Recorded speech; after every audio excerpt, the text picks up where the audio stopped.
كيف نقول احترم نفسك بالإنجليزية؟ Behave yourself.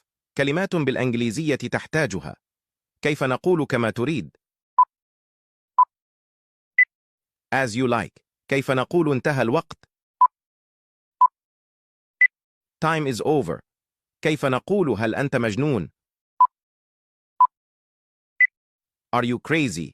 كيف نقول خذ وقتك؟ Take your time. كيف نقول حاول مرة أخرى؟